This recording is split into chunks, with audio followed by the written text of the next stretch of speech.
So today we're going to have a preview of the Samsung Galaxy Z Fold 2.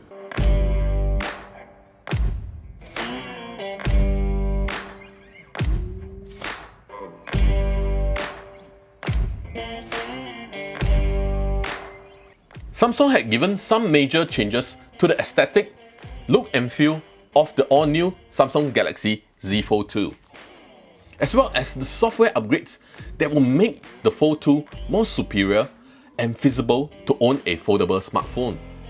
And the launch price has actually dropped slightly compared to the Fold launch last year, from $3,099 to $2,888. Mystic Bronze is the color of the year for Samsung smart devices. The matte finish gives it a stylish, chic look that will suit the style of fashionista ladies or even a gentleman, in my opinion. It's quite a gender-neutral color. The Mystic Black, it's glossy. If you don't like fingerprint magnet, avoid the black, okay?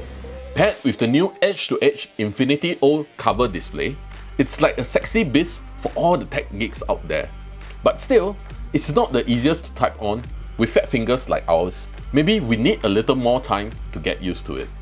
Opening up the phone, the first major difference will be the smoothness of the hinge has been greatly improved. You can now fold the phone to more angles to suit your usage, and enabling the new flex mode for unique features like checking out the last 5 shots on the other screen when composing your next shot, or checking out recommendations or comments when watching a YouTube video. These are some neat features that Samsung have been developing with developers to create the unique experience for the Z Fold 2. If you're wondering if the flex mode will be updated to the older Samsung Galaxy Fold, the answer will be nope. That's because the older Fold's hinge design cannot hold the phone at different angles to enable the flex mode. It's just not as flexible, period. Once unfolded, the display now sport a cleaner look with only a hole punch for the selfie camera. No more notch at that corner that will disrupt the view of the screen. The foldable display is also slightly larger at 7.6 inch and bezels are thinner too.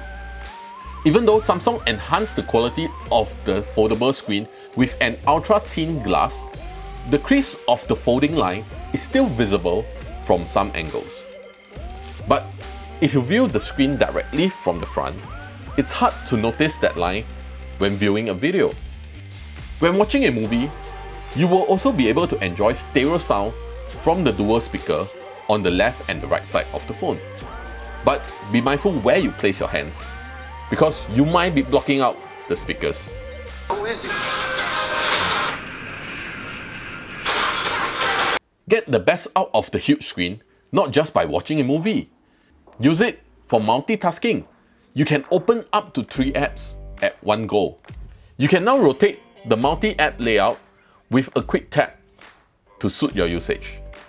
I also like that when you want to make a screen grab in the multi-window app mode, it will prompt you with 3 icons to select the crop screenshot of the window you need. So you do not need to crop out the unwanted portions yourself. On the camera side of things, the features that made me happy will be how easy you can flex the screen and place it on the table to take a timer group shot. Next, Samsung finally made use of the cover display as a secondary display for the subject to see what the cameraman is shooting in real time. So when you ask a friend who is not really great at camera works, you, the subject, you can now make adjustments based on what you are seeing and get the perfect shot you want. You also have the option of not using the lower resolution selfie camera on the cover display. You can now take a selfie shot using the rear triple camera system for a higher resolution, higher quality shot.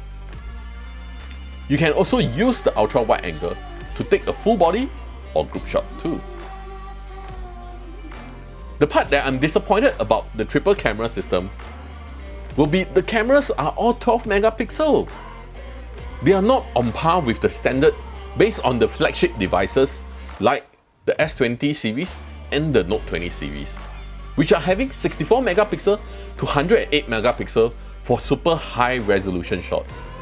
And the price we are paying for the Galaxy Fold 2 is pretty premium. But if you are not a camera person, this might not be a deal breaker. But if you are, that is quite disappointing, right? As for accessories, this year the cover case for the Z Fold 2 is a one-sided affair. You only get a case on the rear side of the phone. Because the edge-to-edge cover display, it makes it not sensible to actually put a case over the front screen. I do find it a bit lopsided looking when we try to put the leather case onto the Z Fold 2. Maybe because the leather case is pretty thick, so it doesn't look so balanced. But then again, I'm glad that Samsung heard my calling. This was what I said when I reviewed the Galaxy Fold last year. Another concern that I have is actually, I hope that Samsung or somebody could actually come up with a so-called kickstand screen for this device. Yep, they came up with a kickstand case for the Z Fold 2. Woohoo! And I like that this case is using the thinner carbon fiber case, which pair up quite well with the Mystic Black Galaxy Z Fold 2. I think for the official casing, this is the best combination so far. And overall, I'm actually quite pleased with the new Samsung Galaxy Z Fold 2. The looks and the build of the phone have greatly improved from the last Galaxy Fold. It totally made the old Fold feels like a prototype. Oops. If you are a multitasker, keyboard warrior on the go, this is one superior phone for those tasks on hand. So which is your favorite color? The Mystic Bronze or the Mystic Black? So if you like today's review, please give us a thumbs up and share it with your friends. And if you have any questions for us, leave it down in the comment section below. See ya!